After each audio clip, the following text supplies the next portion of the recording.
방송을 시작하겠습니다. 진행은 유순근 교수입니다. 방송 순서는 개념, 특징, 원인, 증상과 진단, 그리고 치료순이 되겠습니다.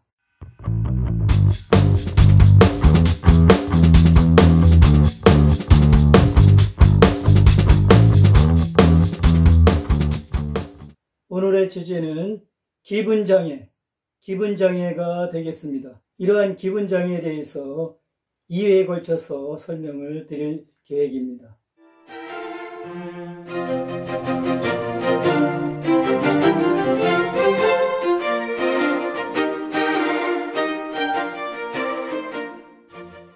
다음은 양극성 장애에 대해서 설명드리겠습니다.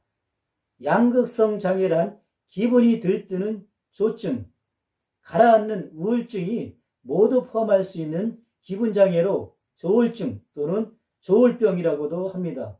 개인은 조증을 경험할 수도 있고 우울증을 경험할 수도 있습니다.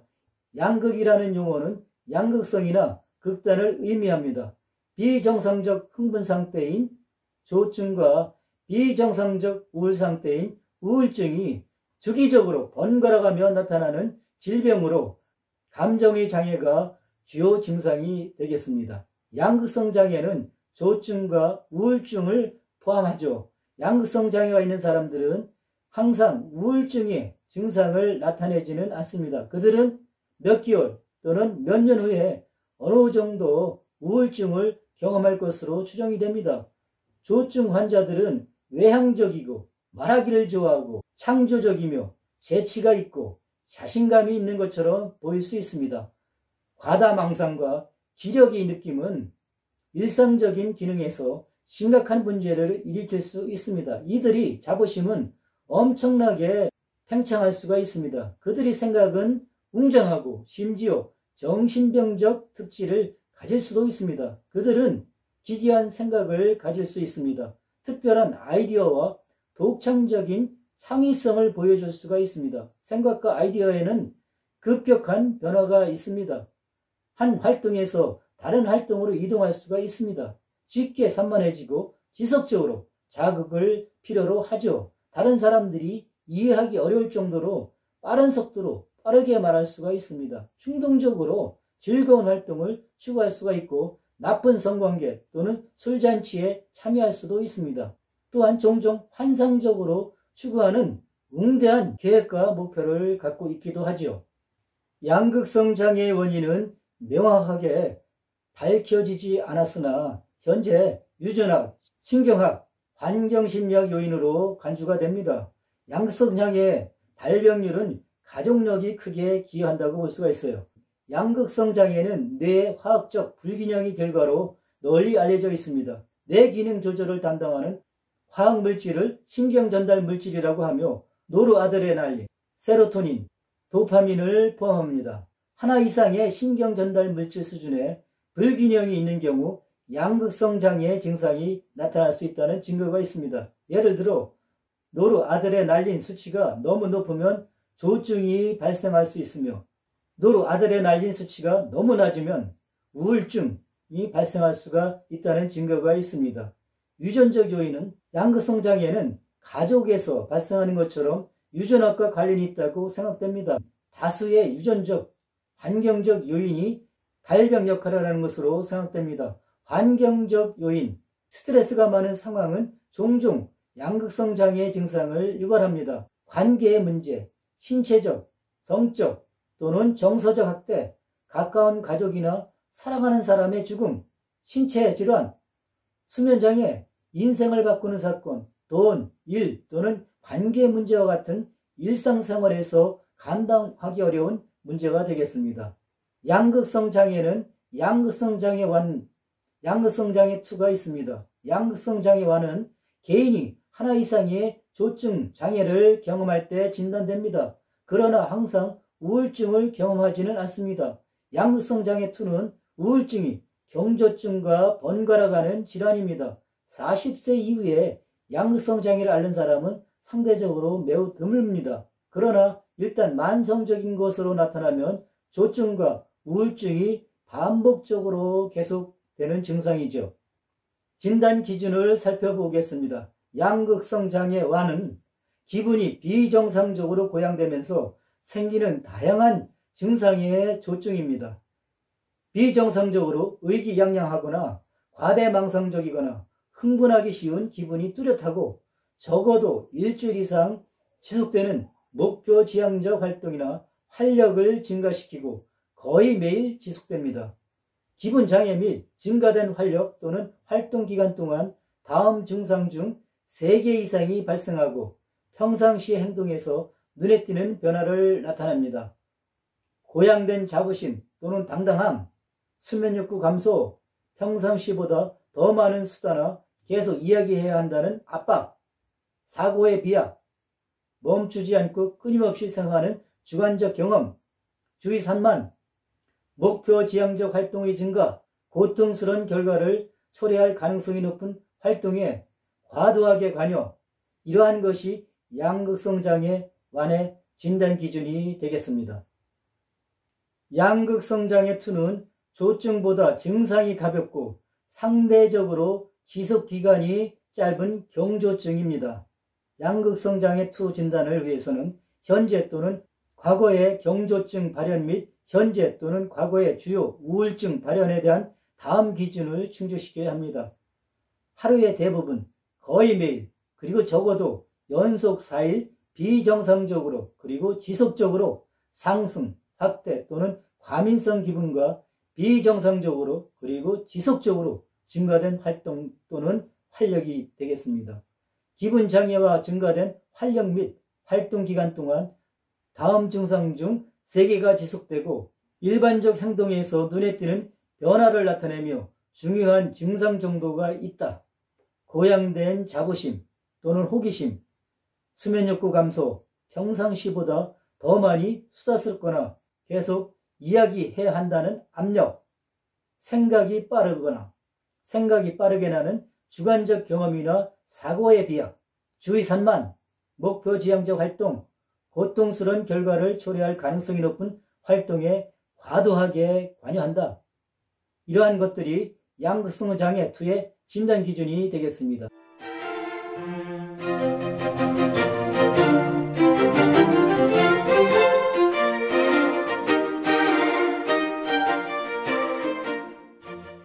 다음은 순환성 장애에 대해서 설명을 드리겠습니다. 순환성 장애는 비교적 가벼운 기분 장애로 경조증과 우울증이 반복되는 만성적인 기분 장애가 되겠습니다. 순환성 장애는 경면 형태의 양극성 장애로서 우울증의 증상에서 경조증의 증상에 이르기까지 만성적인 불안감을 특징으로 합니다. 가벼운 감정은 기분이 좋고 행복감이 넘치고 흥분되는 기간을 포함하지만 현실에서 벗어나는 것은 아니죠. 가벼운 욕설은 그것을 경험하는 사람에게 좋게 느낄 수 있으며 기능과 생산성을 향상시킬 수도 있습니다. 환자들은 다른 사람들에게 변덕스럽거나 힘들어 보이지만 정상적인 기능을 하는 것처럼 보이죠. 이 상태는 대개 청소년기에 발생합니다. 기분 변화가 심하지 않기 때문에 사람들은 치료를 잘 받지 않습니다. 기분 변화가 불규칙하고 갑작스럽지만 조울증의 심각성은 양극성 장애가 있는 사람들보다 극단적입니다. 양극성 장애와 달리 경조증의 기간은 조울증으로 변하지 않으므로 자신의 행동에 대한 통제력을 상실하고 어지러운 행동, 위험한 성행위 또는 마약 사용, 현실과의 접촉을 잃을 수도 있습니다. 순환장애 증상은 감정적으로 최고와 최저 사이에서 교체됩니다. 최고에서는 상승된 기분인 경조증이, 최저에서는 경도 우울 증상으로 구분됩니다. 순환장애가 생기면 일상생활에서 정신적으로 기능할 수가 있습니다. 그러나 기분 전환에 예측할 수 없는 속성으로 어떻게 느끼는지 결코 알지 못하기 때문에 삶을 크게 혼란시킬 수가 있습니다.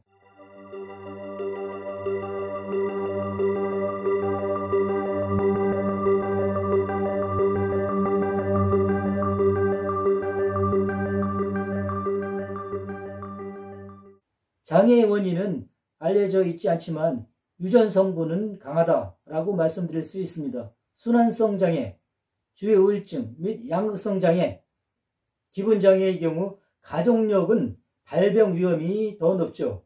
환경적 요인은 증상 진단에 기여할 수 있는 요인이 되겠습니다. 양극성 장애 및 주요 우울증과 마찬가지로 특정 생활사건은 이 질환의 발생 가능성을 증가시킵니다. 여기에는 신체적 또는 성적 학대 또는 기타 외상 및 장기간의 스트레스가 포함될 수가 있죠. 순환성 장애 증상을 살펴보겠습니다. 경조증의 증상으로 과장된 행복감, 극단적인 낙천주의, 고양된 자부심, 평상시보다 더 많이 말하기, 위험한 행동이나 현명하지 못한 선택을 초래할 수 있는 판단력 부족, 급박한 생각, 과민 반응, 불안한 행동, 과도한 신체 활동, 성취, 목표 달성 또는 성취에 증가된 욕망, 수면 욕구 감소, 산만해지는 경향, 집중의 어려움 등이 있습니다. 우울증의 증상으로서는 슬프거나 절망적이거나 공허한 느낌, 눈물, 어린이 및 청소년의 과민 반응, 즐거운 활동에 대한 관심 상실, 체중 변화, 무가치 또는 죄책감, 수면 욕구 감소, 불안, 피곤 또는 감각 둔화, 집중의 어려움, 죽음 또는 자살에 대한 생각, 이러한 요소들이 우울증의 증상이 되겠습니다. 순환성 장애는 경조증과 우울증이 반복되는 만성적인 기분장애입니다. 진단 기준을 살펴보겠습니다. 적어도 2년 동안 다수의 경조증과 우울증이 있다. 2년 이상의 기간 동안 경조증 기간과 우울증 기간이 절반 이상 차지해야 하고 증상이 없는 기간이 2개월 이상 지속되어서는 안 된다. 주요 우울증, 조증 또는 경조증 증상이 존재하지 않는다. 진단 기준 A의 증상이 다른 정신병적 장애로 더 잘 설명되지 않는다. 증상이 물질, 일반적인 의학적 상태에 직접적인 생리적 효과를 이루는 것이 아니다. 증상이 사회적, 직업적, 기타 중요 기능 영역에서 임상적으로 심각한 고통이나 장애를 일으킨다. 이러한 것들이 순환성 장애 진단 기준이 되겠습니다.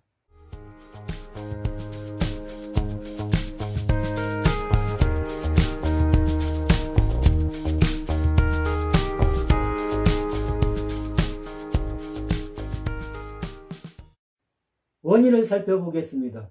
기분장애를 유발하는 많은 요인이 있죠. 기분장애는 유전적, 생물학적, 환경적, 심리적 요인의 복합성에 기인합니다. 생물학적 요인으로 뇌화학적 불균형에 기인합니다. 우울증이 있는 가족 구성원은 이러한 증상이 발생할 위험이 더 크죠. 기분장애는 때로는 주요 스트레스 요인이나 외상적 사건 또는 물질 감염으로 인해 유발될 수가 있습니다. 건강 문제 및 신체적인 질병이나 부상은 또한 우울증 및 기타 기분장애의 위험 요소가 될 수가 있습니다. 기분 변화와 감정이 어려운 사람들은 고립되려고 하고 증상을 스스로 치료하려고 합니다. 그러나 증상이 오히려 악화될 수가 있죠. 유전적 요인, 기분장애가 있는 부모는 자녀들이 기분장애가 발생할 확률이 더 높다. 신경학적 요인, 심한 우울증 환자는 정상적인 전두엽보다 적고 노르에피네프린과 세로토닌 수치가 매우 낮다. 신경 전달 물질은 어느 한 신경세포에서 다른 신경세포로 신호를 전달할 때 정보 전달 역할을 하는 화학물질을 말합니다. 노르에피네프린은 에너지와 흥미, 동기부여 등 뇌 기능과 연관이 있는데 우울증이 있는 사람들은 이 물질이 부족합니다.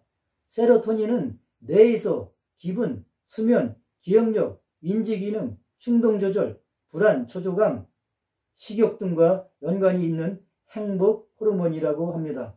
도파민은 뇌에서 몸의 운동 기능의 조절, 새로운 것들에 대한 탐색, 주의력, 성취감, 뭔가를 하고 싶은 마음, 즉 내적 동기 활성화 등과 연관이 있는 신경전달 물질이 되겠습니다. 사회인지적 요인으로서는 때로는 삶의 문제로 우울증이 유발될 수가 있습니다. 직장에서 해고되고 이혼하고 사랑하는 사람을 잃고 가족의 죽음을 겪고 재정적인 문제로 어려움을 생기면 모든 것이 어려울 수 있습니다. 이러한 삶의 사건과 스트레스는 대체 능력과 탄력성에 따라 슬픔이나 우울증을 유발하거나 기분 정예를 관리하기 어렵게 만듭니다. 또 남성보다 여성이 학습된 무력감을 더 겪습니다. 학습된 무력감이란 피할 수 없는 힘든 상황을 반복적으로 겪게 되면 그 상황을 피할 수 있는 상황이 와도 극복하려는 시도 없이 자포자기하는 현상을 말합니다. 학습 무력감은 인간과 동물들이 통증, 고통, 불편을 피할 수 있는 조건을 갖추었을 때 관찰되는 현상이죠. 충분한 조건화 후에 동물은 진정으로 그것을 피할 수 있는 기회가 있더라도 고통을 피하려고 노력하지 않습니다. 어떤 일을 해도 상황을 극복할 수 없을 것이라는 무기력이 학습된 것이죠.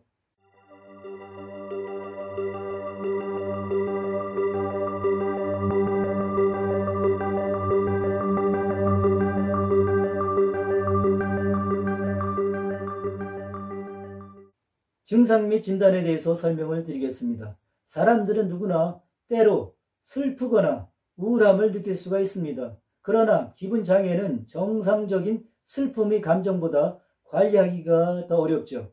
기분 장애의 첫 징후는 일반적으로 우울증이나 조증으로 나타나기도 하며 다른 증상이 동반될 수도 있습니다. 질환이 있는 개인은 기분 상태를 조절하거나 스스로 치료하기 위해 알코올을 마시거나 약을 복용할 수가 있습니다. 알코올 및 기타 물질로 인해 증상이 실제적으로 악화될 수 있으며 자가 약물 치료를 시도하면 기분장애의 적절한 진단 및 치료가 지원되고 복잡해질 수가 있습니다. 정서적 측면에서 살펴보겠습니다. 기분장애의 정서적 증상은 모든 사람들에게 동일하지가 않습니다. 기분장애 증상은 다른 질환과 혼동될 수가 있습니다. 예를 들면 사람이 통증과 고통을 호소하는 경우 의사는 정신건강 대신에 뼈와 근육을 확인하는 경향이 있습니다. 또한 기분장애는 격렬한 기분 변화 증상이 나타나기도 하고 일회성으로 간주될 수도 있습니다. 양극성 장애에 대한 가능한 원인은 함께 작용하는 요소의 조합으로 생각이 됩니다. 연구자들은 양극성 장애를 유발할 수 있는 특정 유전자를 발견하고 유전성일 수 있다고 언급합니다. 기분장애 환자의 뇌 스캔은 건강한 개인과 비교했을 때 변화를 나타냅니다. 기분장애의 정서적 증상을 살펴보겠습니다. 우울증의 정서적 증상, 자살에 대한 생각과 시도, 과거에 즐거웠던 활동에 대한 관심의 상실, 불안감, 슬픔 또는 공허감, 무가치, 무력감 또는 죄책감, 절망감이나 비판의 느낌, 조증의 정서적 증상은 장시간의 의기양양, 안절부절 못함, 과민성, 동요 또는 과도한 기력, 과장감, 충동적이고 위험하거나 쾌락주의적인 행동, 이러한 요소들이 증상이 되겠습니다. 신체적 증상에 대해서 살펴보겠습니다. 기분장애의 신체 증상은 사람마다 다를 수가 있습니다. 우울증과 조증은 모두 치료가 가능한 의학적 질병입니다. 불행히도 많은 사람들이 기분장애를 둘러싼 문제 또는 관련된 두려움을 오해하고 필요한 도움을 받지 못합니다. 기분장애의 신체적 증상으로서는 우울증의 신체적 증상, 기력, 쇠약 또는 피로, 두통, 신체 통증, 경련 또는 소화장애, 세부사항 기억, 의사결정과 집중의 어려움, 식욕부진 또는 과식, 과도한 수면 또는 불면증, 조증의 신체적 증상으로서는 급박한 생각, 횡설수설, 억압된 또는 빠른 말, 목표지향 활동 증가, 산만, 불면증, 과도한 성욕이 되겠습니다.